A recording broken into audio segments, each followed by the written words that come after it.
Welcome to the Dr. Wyatt Show podcast. I'm your host, Dr. Wyatt Fisher, a licensed psychologist specializing in couples counseling. If you want to improve your communication so that you have more love and less conflicts, download my app today. Keep the glow wherever you get your apps. Today I'm going to focus on how to solve quality time with your partner. Quality time is very important for a relationship. Whether it's your top need or not, your marriage and relationship will not survive without regular quality time. Think about when you were dating for a moment. You probably spent a lot of quality time with your partner, probably 15 to 20 hours a week, if not more. Think of all the dates you had together. Think of all the phone calls. Think of all the texting. All of that was how you fell in love. It's why you fell in love, because you had lots of quality time together. However, the longer couples are together, the more scarce the quality time together becomes. Life gets busy. You have kids, you have a mortgage, you have careers, you have 401ks, you have chores. All these things start to cripple and eat away and strangle quality time with your partner.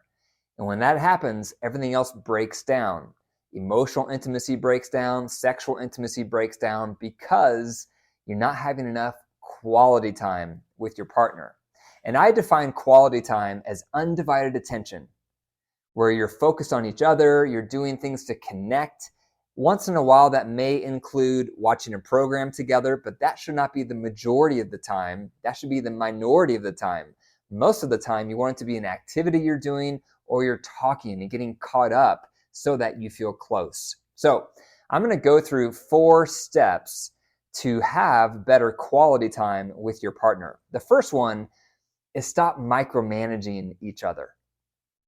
This happens a lot. So if you're the partner who feels like you're not having enough quality time with your spouse, it's very easy to start micromanaging everything they're spending time on. And you can start bickering with them and needling and picking away at how they spend their time. And that creates a lot of tension and makes them feel like you're controlling them. But underneath that behavior is you just want them to prioritize you. You just want them to connect with you. You're feeling lonely and you need some time together.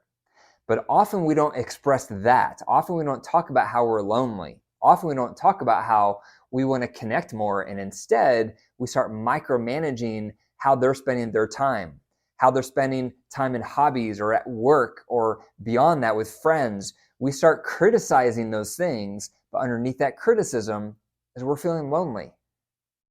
We want to connect with them. We want to feel more close with them like we did when we were dating. That's why we got married. That's why we fell in love. So that's the first thing to consider, is stop micromanaging your partner's activities, how they spend their time, because that's not going to get you anywhere. That's going to make them feel controlled. They're going to resist that control, resent you for it, and it's just going to create conflict. Number 2, create an ideal amount of time you would like to spend with your partner during the work week and during the weekends. Both of you need to do this. So spend some time reflecting on this. How much quality time with your partner would you love to have during the work week? So Monday night, Tuesday night, Wednesday night, Thursday night, how much quality time would be ideal for you? And then how about on the weekend? How much quality time would be ideal to have on the weekends? So that'd be Friday night, all day Saturday, Sunday. Within all those hours, how much of that would be ideal for you to have quality time with your partner? Now, quality time may or may not include time with your children, but you want to have at least some quality time designated to just you and your partner. It can't always be with your kids, because while you need family time absolutely with your kids, you also need couple time without your kids. So for the purposes of this exercise, only be thinking about quality time with your partner. How much would you need? What would that look like? What are those parameters for you? Both of you need to be doing this. Both of you reflect for a little bit. How much quality time would you need on a day-to-day basis during the work week and on the weekends to feel close, to feel connected, to feel like a team? It's hard to feel like a team with someone you don't spend any time with. You're not going to feel close You're going to feel like two ships passing in the night. You're going to feel like business partners. You're going to feel like siblings. You're definitely not going to feel like lovers, because regular sexual intimacy only happens when couples feel close. And the way you feel close is through regular quality time together. So if you're complaining that you don't have enough emotional intimacy, or you're complaining that you don't have enough sexual intimacy, think for a moment, how much quality time have you spent with your partner over the past week? Probably not very much. Now, as a challenge, pull out your phone and look at how much time you spent on your phone the past week. How many hours have you spent on your phone the past week? Probably several hours. If you add up all the time you're on YouTube, all the time you're on Facebook, all the time you're on Instagram, all the time you're on TikTok, add all those hours up, it's probably a lot. A lot of times we have time, but we're choosing to spend it elsewhere. And it damages our relationship, because our relationship is alive. It's a living organism. And anything that is alive, you can't deprive it of oxygen, or it will suffer and die. And our marriage, our relationships need oxygen, and oxygen is quality time. So how much are you suffocating your relationship because you don't prioritize quality time together? Are you enjoying the episode today, but you want to go even deeper? If so, join my community, Matrimony. Matrimony provides 4 things. First, you'll gain exclusive access to my deep dive, where I unpack the weekly podcast in more detail. Second, you'll gain more access to me because I provide live Q&A once a week to answer all your questions. Third, you'll gain access to my best marriage resources to start building your relationship today. And fourth, you'll gain access to my community so you can learn these skills and tools with other couples. To learn more, click the link in the description. So that can be very sobering if you look at your phone and think about how much time you spent doing other activities that could be spent with your partner. Also, look at how much programs you've watched over the past week. How many Netflix programs have you watched? How many movies have you watched? How many shows, episodes? Add up all that as well. So if you're adding up all the TV watching you've done and all the social media surfing you've done, think about how many hours that is and how that could be time spent on your marriage, time spent with your partner. So again, we usually have the time. We're just choosing to spend it elsewhere. So that leads me to number 3. So once you make a list of your ideal time, every day what that would look like, on the weekends what that would look like, your partner has to do the same. This is not just one partner doing this. Both spouses, partner A and partner B, need to create their own list of the ideal amount of quality time together. Now, once you've done that, your list may not be the same. The number of hours partner A has may not be the same amount of hours that partner B has. And that's because you're different people. You have different needs around quality time.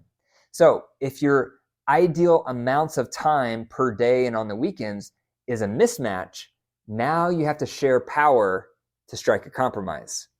So for example, let's say partner A, their ideal is 2 hours every work night. You guys have quality time together. And let's say partner B says their ideal amount of quality time every night would be 30 minutes. So if it's 2 hours for one partner, 30 minutes for the other, you're going to have to compromise. Meet in the middle. You have to always strike a compromise so you both have an equal voice, so you're sharing power. And likewise on quality time, because it is very normal for one partner to have a much higher need for quality time than the other. So that partner can't dictate how much we're going to do, but also the other partner can't dictate. It needs to be a compromise, somewhere in the middle, so you're sharing power. Number 4, consider the fishbowl analogy. What the fishbowl analogy says is that we all have a certain amount of time in our week. That's the fishbowl. And what most of us do is we start the week, and we start every day with putting in these big boulders that seem very essential. I got to go to my job, have to spend time with the kids, I have to do my hobbies, I like to do that video game that I play, etc., etc. And before long, that fishbowl is filled. And then you realize, I haven't put in time for my marriage. or time for my relationship because there's no room now. I can't put it in the fishbowl because I've already filled up the fishbowl with all these other activities and responsibilities. So that's why a lot of marriages get crumbs, because the marriage time is put in last. So what you want to do is dump out that fishbowl and instead think about, what would it look like to put in my marriage first? What would that look like on a daily basis to put the marriage first, and on the weekends to put the marriage first? And then after the marriage is in the fishbowl, now I add in my work. Now I add in my chores. Now I add in my hobbies. Now I add in my time with my friends. And all those things aren't going to fit. Some of those things are going to have to get cut back so that everything else is fitting in the fishbowl, especially the marriage, because the marriage just went in there first. So it's a different way to live. It's a much more marriage-centric or value-centric way to live when you put in your relationship or your marriage first into the fishbowl, and then you fill everything else around it, and then you're going to have to cut out some of those activities. So those are 4 steps to develop better quality time with your partner. And again, it's highly worth it, because the more quality time you have together, the more emotional intimacy you're going to have, and the more sexual intimacy you're going to have. So those are the 4 steps. Number 1, stop micromanaging each other's activities. Number 2, create an ideal amount of quality time that you would have with your partner every day and on the weekends. Both of you do this. And then number 3, share power on the numbers you came up with, so you're compromising and meeting in the middle. And number 4, remember the fishbowl analogy. You want to put your marriage and your relationship in first, and everything else around it. Thank you for listening to the Dr. Wyatt Show podcast. For my free resources, click the link in the description. And remember, your marriage is alive. If you care for it and nurture it, it will grow. But if you deprive it and neglect it, it will wilt and die. The choice is up to you.